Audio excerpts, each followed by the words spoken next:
welcome back to my channel. Today I want to do two looks with the new Melt Blueprint collection, but there's like, it sounds like a boat alarm outside and I don't understand because I don't live near the ocean. Hopefully that doesn't mean the world's ending out there. You just never know these days. But anyway, two looks with the new Melt Blueprint collection. I actually really love their blueprint stack. Out of all of their stacks that they released, that was one of my favorite ones. So at the end of the video, I'm going to do a little bit of a comparison between the stack and the palette. I'm going to try to use everything here on camera today. I will also leave timestamps and video chapters if you want to jump from one look to the other. All of that shit, all of the good stuff, I'm going to do it. I'm doing all of it. So I won't keep us here, because quite frankly, I just don't have shit to say about anything but makeup today. So, leave a like on this video if you don't mind taking a second, because it helps me and I would really appreciate it. If you're new around here, you want to see more looks like this, subscribe, because it is, we can hang out all the time, because I would love that. If you've got anything to say it in the comments, because I have no life and generally spend a lot of time answering them, so we'll have a whole conversation, you know? I think that's everything you need to know before we start painting our faces today. So let's get into it. Look number one for today with the Melt Blueprint collection. I gotta get my founding father's ponytail going again. The thing about being the modern day female George Washington is it's not a good look, but it definitely preserves my hairstyle better than clips. So it's just something I need to accept. Here's what the blueprint palette looks like on the inside. The outside, ooh, I just crunched the plastic. The outside looks like blueprints, which is obviously pretty on the nose, but it's cool.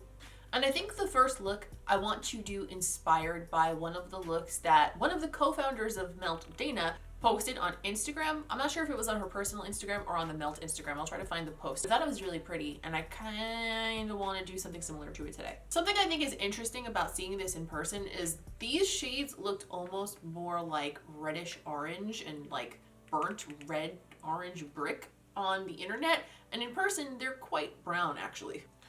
I'm gonna grab my BH number 6 and I'm gonna start by going directly into this deep navy matte blue shade Dim Out. I know that this is not a transition shade by any stretch of the imagination, but I'm gonna trust myself to blend it out and make it work, because I'm noticing now that there aren't really, first of all, any transition shades at all in this palette that are matte, and also certainly not one that's blue, and I want to keep this look within the blue tones. So I'm picking some of that up on my BH number 7 and I'm gonna just start winging it out. Winging it up like I would winged liner from my lash line. And then just sweeping it through the high portion of my crease, probably a little bit past my natural crease. I am gonna use a more precise brush in a moment, but this one just kind of gives a nice soft effect and I feel like that's a good way to start. I'm gonna grab a clean blending brush and go over the edge of that blue just to soften it out even further. Made my job a little bit easier by using a big brush to apply this to begin with, even though it felt very counterintuitive, I will admit. When I was in art school, a lot of our professors, especially the ones who were like classical oil painter types, they always made us learn how to paint something with a 1-inch brush, even if it was like super fine detail. And I think that skill set carries over to a lot of things. So if you can learn to do things really precisely with a big brush, imagine the precision you can attain with a smaller brush after you already have that dexterity. You know what I mean? I made it a little messy over here, but we're gonna fix that later. I'm gonna take a Real Techniques detail brush and go into the shade King Stud, which is the darkest shimmering blue. And I'm just gonna start packing that shade right over the edge of where we put down the matte. I'm just gonna keep going back and forth and continuing the blend as I go, just because we didn't use any transition. We went right in with a really dark matte, so the blend is gonna need to take some time. Also, I have a patch of like literally chemical burned skin on my eyelid from, I used a different cleanser and it just burned my skin and I don't understand why, and there's not even anything in it that I'm allergic to as far as I'm aware. On that same brush, I'm gonna go into this medium blue shimmer Deadbolt. I'm gonna put that right in the center of the lid. Ooh, that's pretty like that. That's really starting to come together. Okay. Ooh. Same brush again, I'm just wiping it off between colors. I'm gonna go into the shade Skylight. So I'm gonna pack this on the inner portion of the lid, putting it right over that middle shade that we used there because it layers nicely, if I recall from the stack. And I'm gonna pack a whole buttload of it onto the inner corner and bring it up all the way to the crease. And bringing that color back through the crease and blending again with the same brush that I used before. I'm just not adding any extra product on it. So I want to make sure everything blends and makes sense. I cleaned up some fallout underneath my eyes. There was enough. It wasn't like an excessive amount, but it was enough that I needed to like take care of it before I continued on. I put down some powder so I could catch any further fallout. And for the waterline, I'm going to use the gel liner from this collection in the color Steel. There are 2 gel liners in this collection and they're almost the same color, but one is a shimmer and one is like a cream matte, and I like that actually. These are waterline safe as far as I'm aware. I think all the Melt gel liners are, and in my experience, they work beautifully in the waterline. Like they never run or budge, which also I like.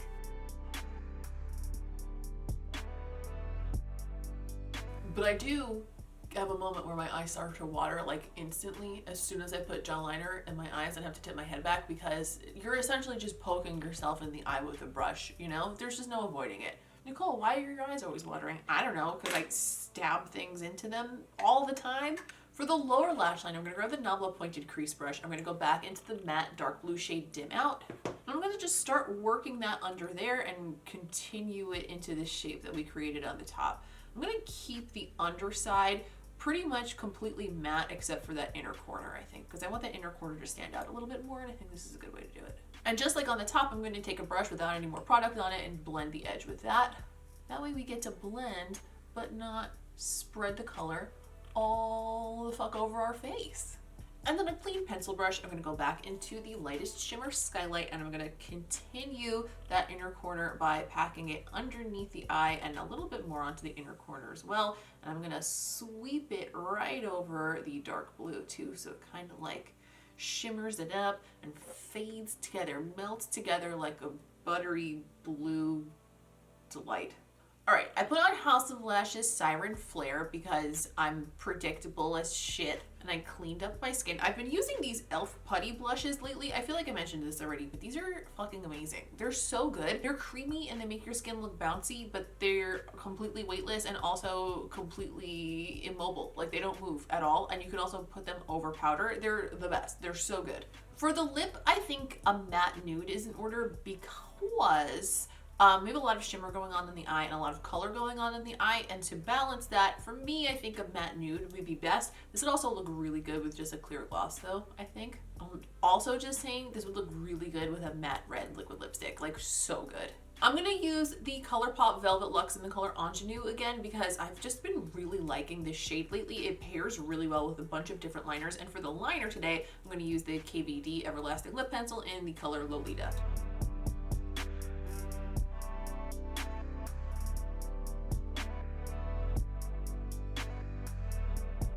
And this is the first look.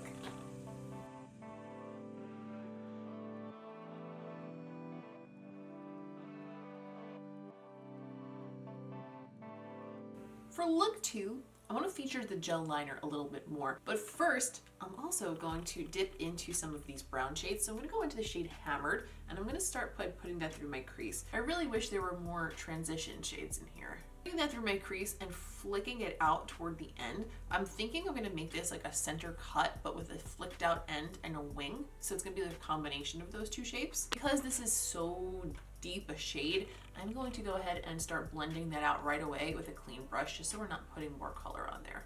I'm going to take Sigma E36 and I'm going to go into the shade Dim Out, and I'm going to put that through a more concentrated area, but follow that same shape again. But I'm keeping this above my natural crease because when I cut it, I want to create more space there, kind of give us more of like a big open cartoon eye look. Although I was kind of talking shit and saying that I wish these browns were a little bit different, this brown is playing very, very nicely with this blue so far, so I can't complain about that. And on a NABLA pencil brush, I'm going to go into a little bit more of dim out, and I'm going to pack that on the inner corner, create some depth at the ends of that shape. I'm going to do it on the outer corner too. I'm going to grab my Urban Decay Stay Naked Concealer in the color white and my NABLA cut crease brush, and I'm going to cut the crease in the center of this look. I'm going to start with my eye open, place it where I want it to be, measure it out. And as usual, I'm going to tap over the edges to make the ends easier to blend with the other shadows. I'm going to take my MAC 242 and I'm going to go into the shade Skylight. I'm going to pop that right in the center of that cut, bringing it all the way up to the cut part of the crease. I'm going to grab that same pencil brush I used before and we're going to go into the shade Deadbolt, and I'm going to put that down next to the center shade. Just creating a gradient back into the darker colors again. You know how it goes. You guys know the drill by now, I think. And tapping back over that with Skylight. And then after cleaning off that brush a little bit, I'm gonna go into King Stud, which is the darkest shimmering blue, and use that right where the shimmers meet the matte. All right, next I'm gonna grab my MAC 266 brush, which is an angled liner brush. I'm gonna go into the shade Slate, and I'm gonna use that to make a nice big wing. And the end of this wing is going to blend quite a bit with the shadows that we put down. And that's okay. I just kind of want a little bit more structure, but I also want a shape to continue across the lid.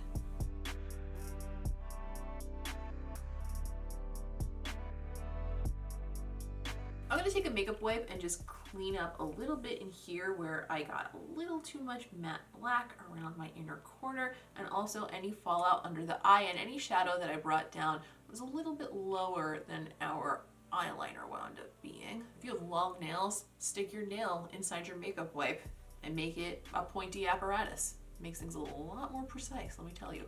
Now that this shape is down, now that the liner is down, I think I want to take this to another level of like cartoonish structure by adding a couple of crystals to the liner, almost like it's studded. So I'm going to grab a clear lash glue and my little container of gems, and generally speaking I usually do this with like a little wax pencil that makes it so much easier, but I can't find mine right now, so I'm going to just do my best without it. It might be a struggle.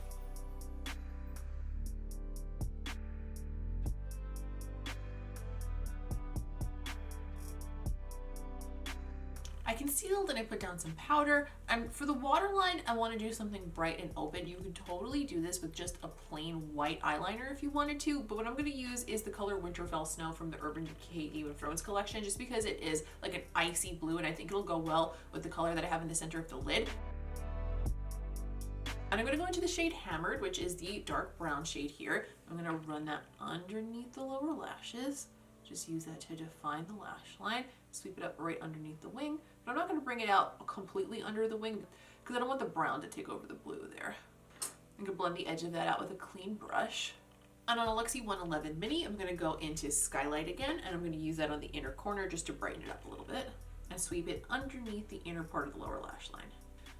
Alright, I'm wearing House of Lashes Siren Flare again. I just like the way they pair with literally almost anything, honestly. For the lip, I'm going to keep it really simple again because, again, this eye is like so much that I want it to speak for itself. So I'm going to use the House pencil in the color Myth, which is kind of like a mauve. I'm going to line my lips with this and then buff it into the center. And then in the middle, I'm going to put the color Spiked Apple Cider from the BUXOM glosses. It's kind of like a nude mauve shade. It's really comfortable. It smells so delish, and I just like it a lot. So that's what I'm going to use today. You okay with that? Good.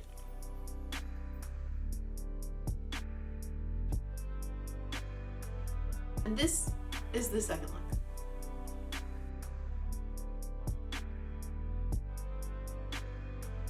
So after using this, what do we think? What are our thoughts on the repackaged version of Melt Blueprint? Going back and looking at it, I didn't even realize these are all exactly the same shades in the palette from the stack. But when I look at the Melt stacks, for some reason my brain tells me to think of them more as pairs, and the reason is obvious. It's because they come in little pairs. I don't think all of the stacks are like that, if I'm not mistaken, but the ones that are, it makes me think of them as like little pairs of eyeshadows rather than a whole palette that's going to be used together to combine looks necessarily. So just like mentally, I see it differently. And the reason I like this one more than the others is a few of those pairs like really worked for me. Like the one that had Skylight and Deadbolt in it, that one I use quite often. As you can see, it's the messiest one in the bunch because I use those colors as like a little pop on the inner corner layered over each other. In the form of the palette, I kind of see it a little bit differently because looking at it this way, I sort of wish that this whole section were more variety of blues. That being said, I do think that the formulation in the palette is better than the formulation in the stack. And everything that I used in the palette worked really, really well. There's absolutely nothing wrong with this palette. It works beautifully. This one just doesn't fall into my category of favorites as far as the color story is concerned, but the more colorful blue side, I really, really like. I also definitely prefer the palette format just for the sake of convenience, like storing it and like bringing it with me places, stuff like that. The stacks are cute and they're a really novel concept, but they do not travel well, and they also take up an odd shape in my drawers, which is a small complaint, but it does make a difference when you have a lot of stuff to store. Leave me a comment down below. Let me know if you have the original blueprint stack. Did you pick up the blueprint palette? Do you have a blue palette that you absolutely love? Because I would love to hear what you have to say about it in the comments. Don't forget to leave a like on this video if you enjoyed it, if you like the looks, if you want to see me do more, because it's very helpful and I would really appreciate it. Also, if you're new around here, subscribe because I would love to have you around for more videos. And I would also love to have you around on Instagram. So if you want to, come find me over there. I'm at Miss Quinface. I post on my stories all the time, keep you updated on what's going on here on this channel. You get to see stuff that is not here on this channel. It's a good time, and I think you should do it. I think that's all for today. Thank you so much for hanging out and talking makeup with me, and I will see you in the next one.